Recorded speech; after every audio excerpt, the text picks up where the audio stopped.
கண்டு பொலிந்த தமிழ் மன்றமே.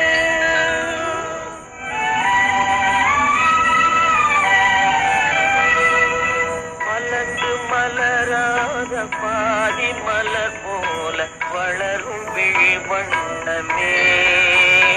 வந்து விடிந்து விடியாத காலை பொழுதாக விளைந்த கலை அன்னமே.